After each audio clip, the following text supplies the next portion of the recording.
Now, Scooby Doo was my favorite cartoon growing up, hands down. I would watch every single episode that came out. I watched both movies countless times. I even had those special movie episodes on DVD, and I stand the hell out of Fred and Daphne, but then again, who wouldn't? What is up, you guys? Hope you're having an awesome day. I'm your host, Ayman Hassan, and welcome back to another video. Scooby Dooby Doo, where are you? You got some work to do now. I just had to put that in there, you know what I mean? I just had to. You guys know me, I love doing my a cappella versions of everything. But before I get into the video, you guys, we are doing a $1,000 giveaway. The plan was to give out $5,000 and we've already given away $2,750. All you have to do for a chance to win is follow Landon and Most Amazing Top 10 on Instagram, tell us what you'd spend the money on, and tag 3 friends. But it ends on the 29th, so get on it. With that good news off my chest, these are the top 10 scary Scooby Doo urban legends. Starting us off at number 10 is the runaway Soviet space dog. Now, one fan theory on Reddit claims that Scooby Doo is actually a Soviet space dog. The show was set in the 60s, where the space race between the US and Soviet Union was at its peak. Both countries wanted so badly to be the first ones achieving any space-related feat, and I mean, the Soviets put a dog on a rocket already and shot it into space, so what's to say that Scooby Doo wasn't one of those Soviet dogs? The theory goes on to say Scooby could have run away from the Soviets' classified space dog program. The program most likely bred highly intelligent puppies that could understand radio commands and operate satellites, but Scooby was a rare one since he could talk. One of the scientists working in the program got super attached to Scooby, and knowing he would die if he was sent to space, decided to defect to the US and take Scooby with him. After the scientist died, Scooby found a new home with the gang, but it makes sense that the show is always like Scooby Dooby Doo, where are you? Because the Soviets are still looking for their star pup.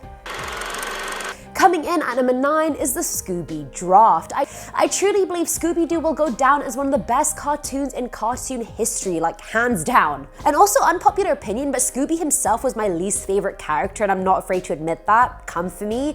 Anyway, this theory explores the fact that we never get told why a group of teenagers and a dog are traveling around the country in a van. The producers were probably like, don't worry about it, no one's gonna care, and everyone's like, hello. Either way, this theory claims that because the show premiered in 1969 and the Vietnam War was at its peak at that time, the gang was actually driving to Canada to avoid being drafted. The theory goes on to say that Fred was drafted, but since he had all the mystery solving skills and 0 combative skills, he knew he'd most likely die in the field, so he decided to run away with his fiancée Daphne. Since Velma is an activist for the war to stop, she went along with them as well, and Shaggy is clearly a hippie who's not going to go to war anytime soon, so he joined the gang as well. At number 8, we have the cult. I never thought I would see the day when people thought the gang, the OG mystery gang that captured our hearts, was a cult. Let's break it down. We obviously have the handsome frontman Fred, Velma the brainy one, Daphne the pretty fashionable one that is low-key brainwashed by Fred, and Shaggy who has conversations with the dog. I mean, they could be an interesting group of friends, or they could be a cult. Fred is obviously the cult leader that recruits groupies like Daphne who will blindly follow him off a cliff if they have to. The group needs Velma since she's a genius, making her a huge asset. Shaggy is most likely addicted to some kind of drug that makes him think he can talk to dogs, but it also makes him the one that's most likely to do the group's dirty work in order to get his next fix. Filling at number 7 slot is Scooby Dooby Depression. Aside from their slang, all the flowers on the mystery machine, and even the gang's clothing, you can tell the show was set in the 60s. And the theory claims that it was set during one of the worst economic depressions ever. And if you think about it long enough, it really makes sense. In the show, everything is either falling apart or abandoned, hotels are empty, and theme parks are ruined.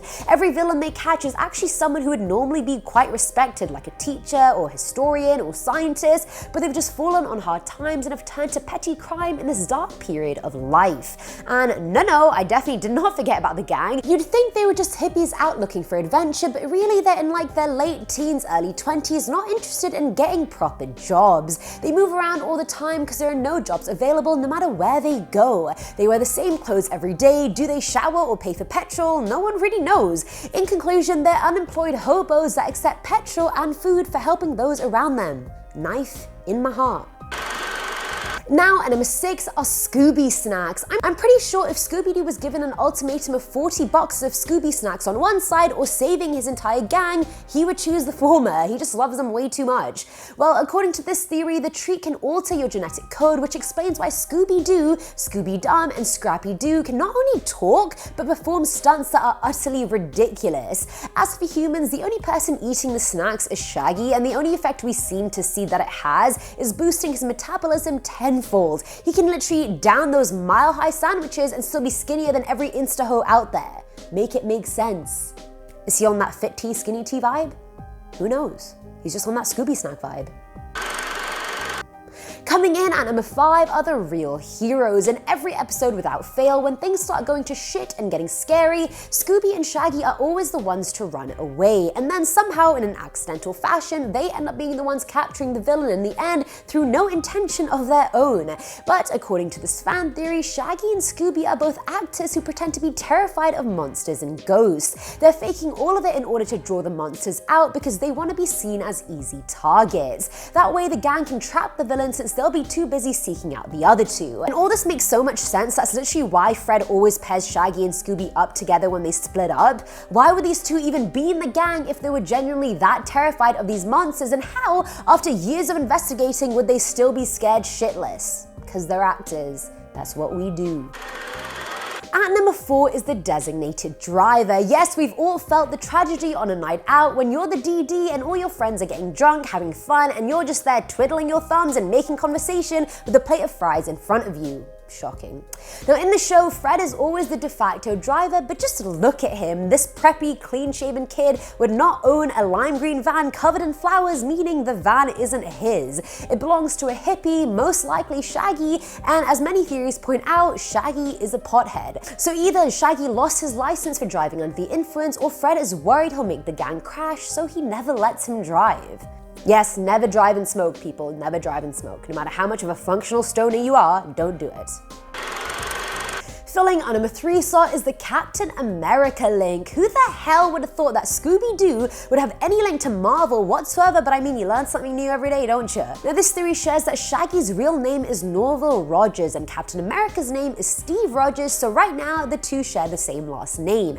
In the movie Captain America the Winter Soldier, Falcon is out on a morning run when he claims that Steve can run 13 miles in 30 minutes. If you do the maths, that's around 26 miles per hour. Now if we go back to Scooby Doo, we see that Shaggy can almost always keep pace with Scooby when they're running. Scooby's a Great Dane, and those breeds can run up to 30 miles per hour, meaning Shaggy runs at superhuman speed for a supposed pothead. So it could be quite possible that he is in fact Captain America's son.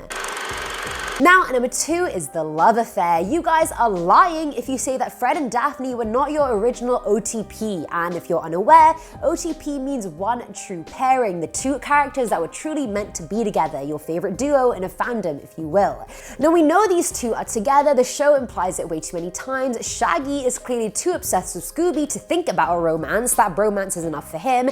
And that leaves sweet Velma. This theory claims that Velma was actually a closeted lesbian who had been in love with Daphne from the minute she saw her, but she could never say anything to her because she knew she loved Fred and the feelings would not be reciprocated and it would tear the gang apart. So instead she just lived with the fact that she could never get the woman she loved.